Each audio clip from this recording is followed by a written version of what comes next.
Hello knockouts, Tonya Tko here, and I'm a self-love specialist at TonyaTko.com. My specialty is helping you learn how to love yourself and each other.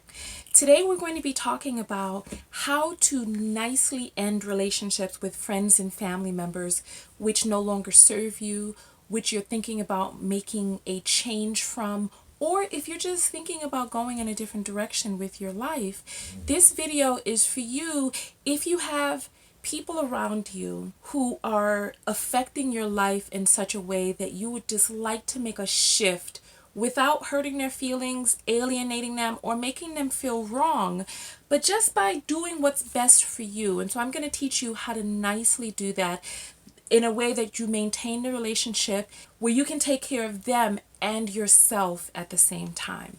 So first things first, the way that you can support me and my videos is by subscribing to my personal mailing list. I'll put a link down in the description of the video as well as a little icon around here. When you subscribe to my personal mailing list, you'll be able to know when I put out videos, when my book is published, or if I'm doing a seminar in your area. So do that. That's the best way to support me with these types of videos.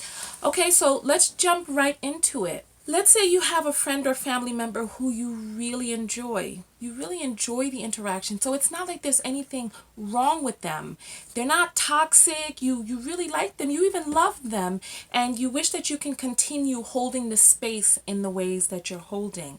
However, in order to take care of yourself, you need to make a little shift from that relationship. And this video is going to tell you how. The first thing to consider is that you become like the 5 closest people to you. So I want you to look at your circle of influence and the people who exist in your life. See how you each show up in each other's lives and see where it is that they're going, where it is that you're thinking about going, and whether or not either of you have the tools to get there. Sometimes shifting your friendships is not so much about what you don't like about that person, but you stepping into your full glory and greatness as a human being and doing what you need to do that is best for you. So take a look at the 5 closest people to you. And these are 3 things to consider. Right? Number 1 is you're influenced by the people around you. Number 2 is there's nothing wrong with them. And 3 is homeostasis, an organism or a group's desire to remain the same. So there are processes that happen inside of us where we want to stay the same, and there are processes that happen in our relationships where they want you to remain the same, because when you change, you reflect different things back to them about them. Like, let's say you all want to get somewhere, but neither of you are getting there. Part of one of the things that holds you back is seeing your friend that you love in this struggle, and also sharing certain things in common with this struggle, yet not really being able to get onto the other side of the struggle because there's a part of you that wants to stay the same. There's a part of them that wants you to stay the same. And there's a part of the relationship that in order to maintain the balance and the homeostasis in this relationship, you have to be the same person over and over again, showing up in the same way. One of the reasons for that is because as a reflection, it's sometimes very easy to say, it wasn't going to work for me anyway. It's just too hard to do that.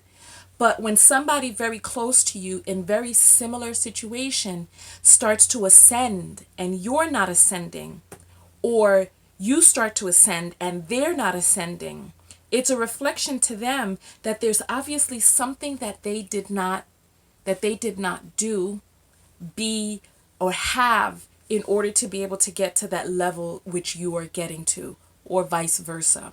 And I'm sure, many of us feel these same feelings when people around us start to rise, and we're like, well, what's wrong with me? I guess I didn't do something right, or whatever the case may be. And so when there's this tug inside of a relationship to keep things the same, that's one of the things that can actually keep you staying the same and keep them the same too, so that none of you are really benefiting the other in getting to where it is that you need to be. you're benefiting each other to actually stay the same. So that's 3. Let's go back up to number 2. One thing that we have to remember is that there's nothing wrong with this person. We are all at different stages of our lives, and there are different friends for different things. We have friends who are there to help us with our emotional issues. We have friends for entertainment who are great to go to the club or travel with. We have friends who mentally stimulate us so that we can talk about politics or books or the things that feed our mind. We have work friends, we have school friends, we have prior school friends, we have friends who are like family. We have a lot of different friends, and one of the issues comes when we try to put people in a category that they're not, or try to fit them into multiple categories that don't fit, or try to shape them or include them in ways that it's just not natural for them, not natural for the relationship. The guilt, shame, or whatever it is that you feel in not being able to include them in many different aspects, is one of the other things that begins to weigh on you. And back up to item number 1. We're influenced by the people around us. A lot of our limiting beliefs are confirmed by the people around us. I'll tell you this story.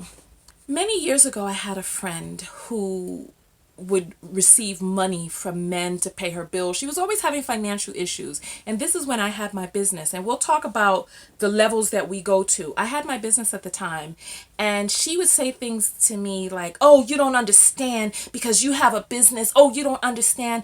And there was a part of me that felt like I couldn't relate to this person that I really loved. One of the things that ended up happening, and like I said, we'll get to this about the ascension, descension later in the video, but one of the things that happened is I ended up having financial issues at one point. And in looking back now, I see how this tug, push, pull actually led to these financial issues. And I'll never forget, when I had these financial issues, I was dating this guy at the time, and she told me, she was like, oh, just ask him for the money. I made a lot of money. That's the thing. But with this homeostasis, I ended up blowing a lot of money on inventory and stuff that wasn't cash flow friendly. Like, let's say you have a lot of inventory. Like I went and I overspent on inventory that I had sitting on the shelves that now I had to sell in order to be able to get liquid cash. That's when I say it wasn't cash flow friendly. And I remember she said to me, oh, just ask what's his name to pay your rent. Just tell him that you can't, or to pay the lease on your space. Just tell him that you don't have the money, blah, blah, blah. And I thought to myself, you know what?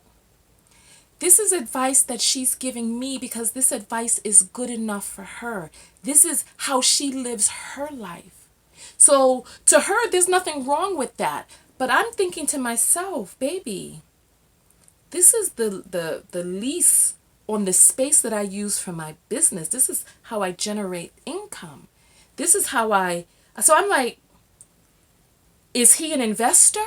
How do I just ask somebody for money to pay the bill on my business's space? I'm like, is he investing in it? Do I then owe him shares or dividends? And I was like, it didn't sit well with me, but I realized I loved her. Yes. But her perspective came from the perspective of what was right for her life. And so she saw nothing wrong with giving me this type of advice. And so you have to ask yourself, when you need advice, when you need someone to turn to, when you need to go out, when you need to, I was going to tell you guys a story. You know what? I'll tell you real quick, but don't judge me. When I was in college, I had this friend who was a Hellfire, Hellcat, whatever. She had a real fiery temper. And I remember there was this guy who I ended up seeing him with another woman or something. I don't remember what it was, right? But I remember I went to this friend of mine, and oh Lord, when I tell you, she had me out there in the night.